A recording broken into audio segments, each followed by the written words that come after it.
welcome to Turn the Page, the official podcast of the Syosset Public Library.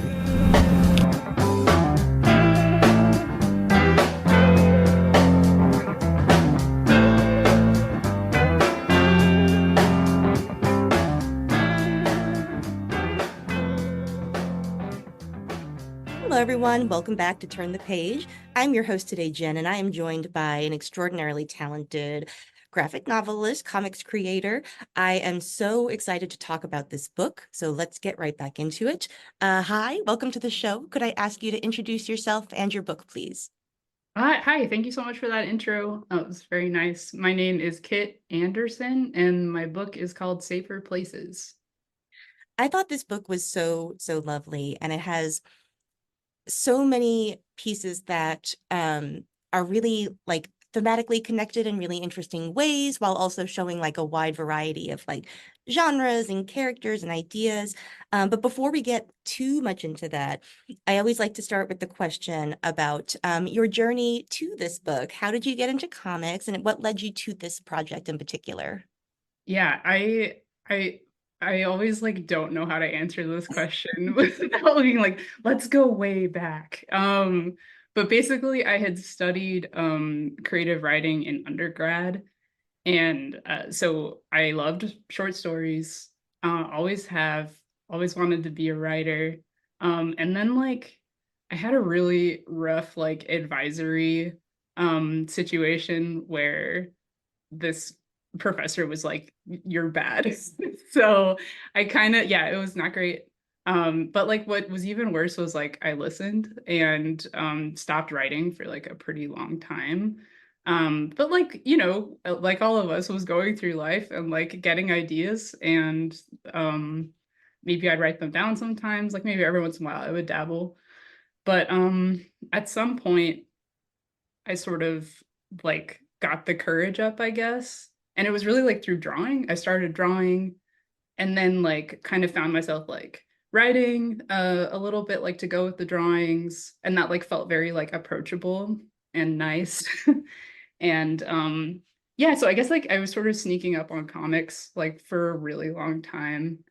And then let's see, I was reading a lot of comics, and then at some point it was just like, oh, maybe I could make these. But actually it was really, really difficult. Like I had a super hard time like just like understanding the medium. There's just a lot to put together. So I think like the pandemic happened, I started like getting more serious, and there was also just like this weird kind of like pool of time that we could fill. So I was like, maybe I'll go to grad school for comics. Um, and at that point, I'd only like really written like two very short ones. So I was like very happy that they accepted me, and like got to go. And I think like from like when I was accepted, I knew that I wanted to work on short stories.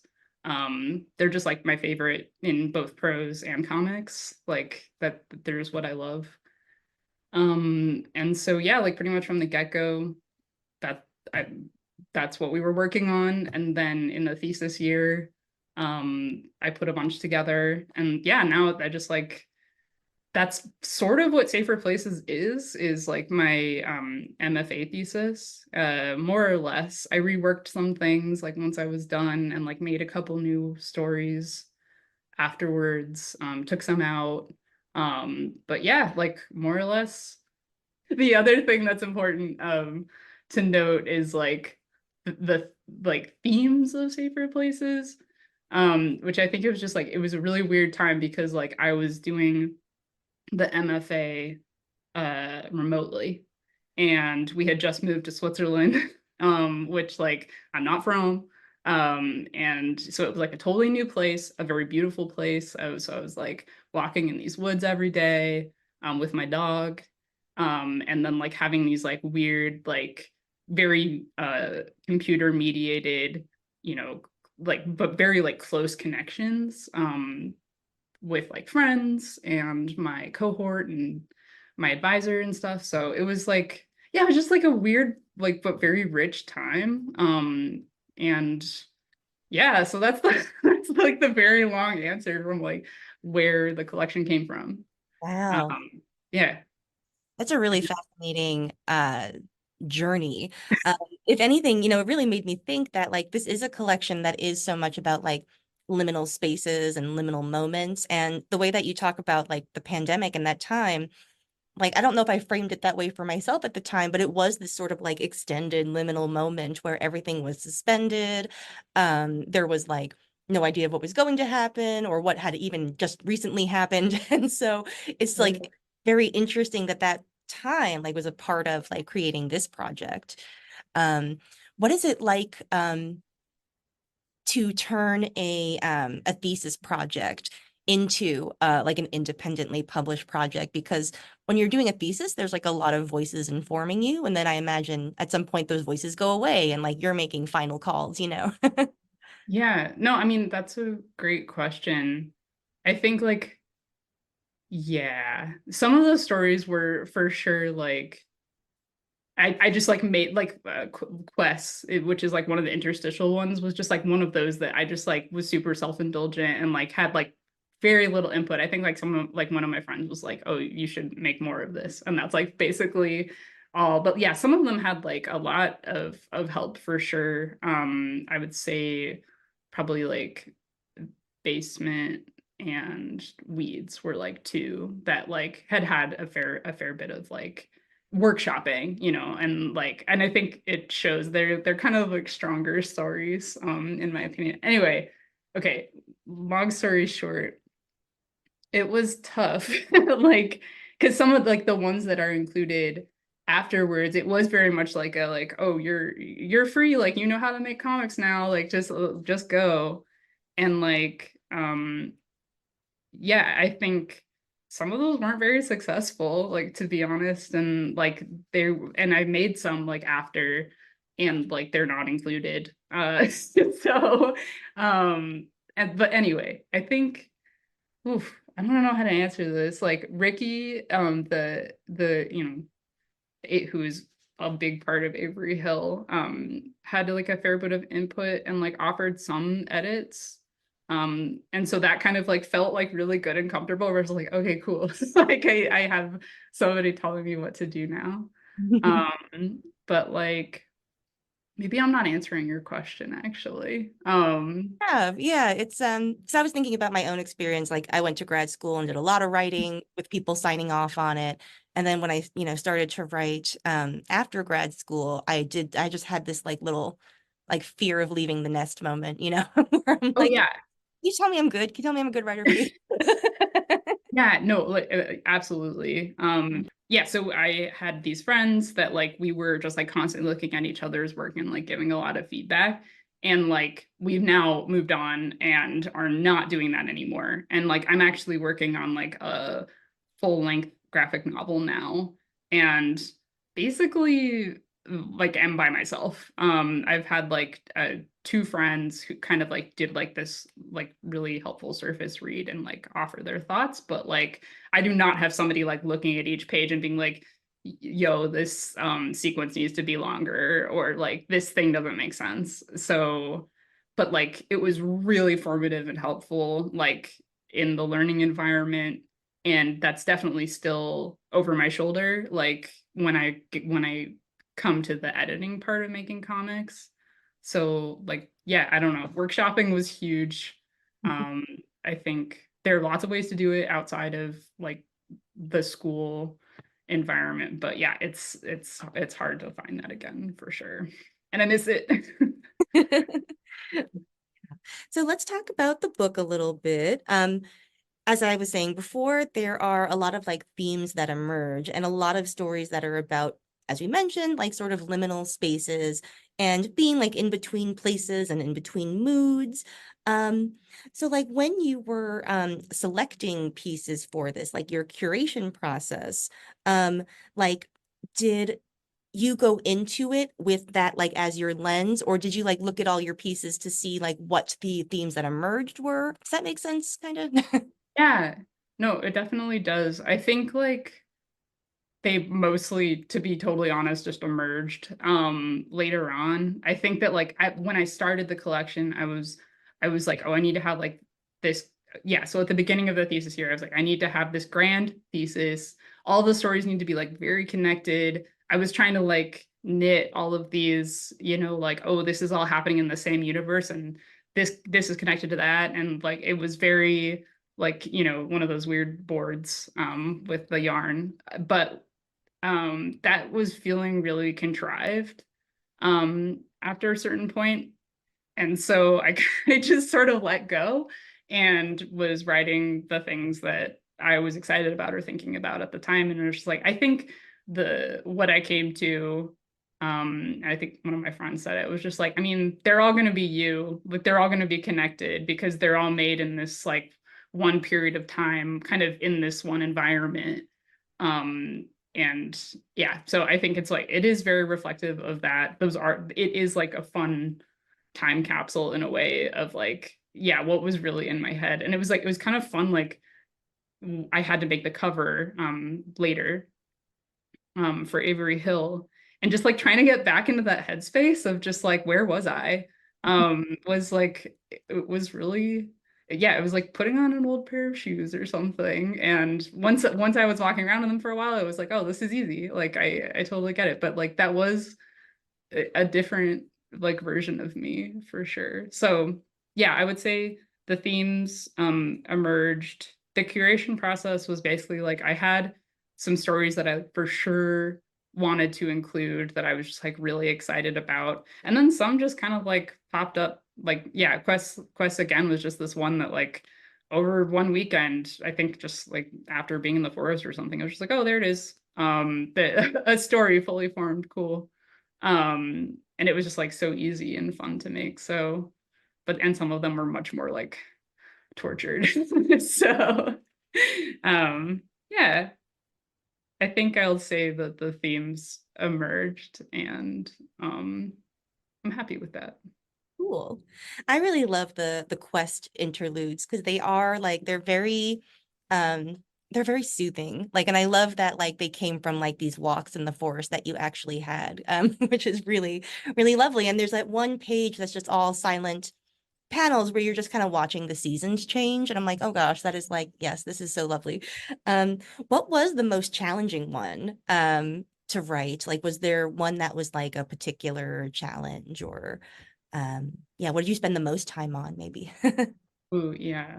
Um, I'll probably say the basement simply because, well, it's the longest one in the collection, so that's one reason. I think it was the first one that I made, and I haven't been like drawing that long, so it was like wild how quickly like I'm not saying the art is amazing or anything, but like from if I showed you like the original version of the basement and then like how it looks now, you'd be like, yikes. So I think that like for this one, I like fully redrew it and like reworked a couple of like things that like after learning and a bunch of trial and error was like, oh, this isn't quite working anymore. So yeah, I would say that was like maybe the most labor intensive, and where I was really trying to nail down like sequence and like a very like a unnatural, like I don't know, just the way that you can like read something and it just like it takes you 2 seconds because it's easy to read, and that's like the goal.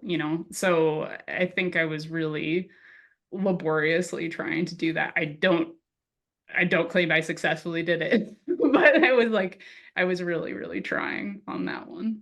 I think So you did. I really love it. And like what you were just talking about with like revisiting your old art, like that's something that my partner Sophie talks about all the time about like how it was like felt embarrassing for her to go back to like early comic strips. And I'm like, yeah, but like it would be so much worse if like your drawings were exactly the same 2 years later, like there's a mark of pride that you have come this far. Like yeah. It's funny though, because it was weird. Like I would have been like okay just kind of leaving it as it is, like as a little time capsule. But when it was like, oh, I need to like redraw this because it's so not publishable, like in my opinion. It was just like, yeah, it felt bad. I don't know if I want to do that again. To be honest, it's just like very like carefully looking at like everything you did that was weird. Like I just was like, oh, perspective, like I don't care, like straight lines. We're not gonna worry about those and stuff. Like it was just like, yeah, it was just a big yikes moment, basically. So, but I'll yeah. Aw. So something that I got like really interested in while I was reading through this collection was sort of like the ones that explore like the ways in which memories can be tied to place, and sort of that like different places can evoke different moods in us and different like sort of remembrances. Um, and that can be kind of like a double-edged sword, right? Because like memory is like a healing medicine in some of these stories, and memory is also kind of like a drug in some other ones. So yeah, can you talk about like this is such a broad question and we're talking about such abstract, so I apologize. But yeah, like how memory kind of works through some of these stories for you. Hmm. I'm trying to think. I think I just like I have a very complicated relationship with memory, like because I think, and I mean I think everybody does. It can definitely be both of those things. It can be many things. But I mean, first of all, my memory just like as a thing is awful, like just really, really bad. So I think like I have this very like complex relationship with memory where it just like feels like I'm constantly like on quicksand or just like I'm constantly like having my memories kind of challenged in one way or another. So I just think memories are weird. Like I think about them all the time. And I don't know what to do with them. I think too, like it kind of speaks to that like liminality of just being a person where yeah, I think our lives are constantly shifting and we're constantly moving and it's like pretty cliche but you can never like you can never like revisit the same place like as yourself as you were and that I don't know I just like memory is so weird. I don't think I like I can even like connect this in a way that like I think I write fiction in the way that I do because like yeah, frankly, I don't feel like that eloquent and like able to be like, oh, like this is this. I think it's much more of like a it's a very ambiguous relationship and an ambivalent relationship. Um, but like I find memories like endlessly interesting. Um, and they function in my own life in a weird way. So yeah, That's and I think they do for everybody. Yeah, that is super interesting because, I think something that your stories do very well is that you sort of like juxtapose two things and allow the reader to kind of like draw their own conclusions about it. My favorite of which is the sleep tape one. And I think it's like because I am somebody who thinks about like mindfulness all the time and like the way that our current culture sort of like talks about mindfulness and just the sort of like the way that that comic juxtaposes like this like peaceful sort of like visual meditation track with like the sort of going through your morning routine like in those moments right after you wake up. um yeah, is that something you find yourself doing a lot, like you just kind of allow the story elements to sort of like inform each other and the reader can kind of come to their conclusions? Yeah, big time. Yeah. I think like okay, my favorite thing about that is like it kind of creates like a new narrative, like or like a different entry point, like for the reader. Like when I read things like this, it's like it's just very exciting. It's like a kind of deeper connection that you can make with the story because you're just like kind of mapping on your own experience, for one, and then your own meaning. So yeah, I think it's like I love like overlapping things and like leaving it open for whoever is reading it to kind of like make their own like I don't know to tie in how they want to. I mean, yeah, obviously like I have a way when I am writing it, but there's like no expectation that the person reading it is like, you know, if this, then this. So, yeah, I think it's really fun. And like one of my favorite things about comics is just like they're kind of made for that like third connection in a lot of ways. So, yeah. That's an extraordinarily profound thought about comics that I'm going to be thinking about for a long time now. So let's like end on a high note. This has been so great. Thank you for coming to the show. I really enjoyed talking to you. Thank you. I really enjoyed being here. And yeah, I'm sorry. I think I'm so sorry that yeah, I don't think I'm like the most I'm not great at like explaining my stories, and I will work on that. But like No worries. yeah, thank you.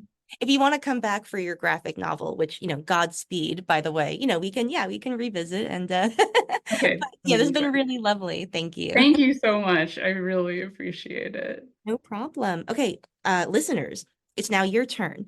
You're going to check out Safer Places. By the time that you hear this, it will be out in the world. So please check it out. It's a really, really beautiful book. Go to your favorite library or independent bookstore or comic book store, wherever you like to go for those things. This has been Jen. It is now time to close this chapter. It's time to close this chapter of Turn the Page.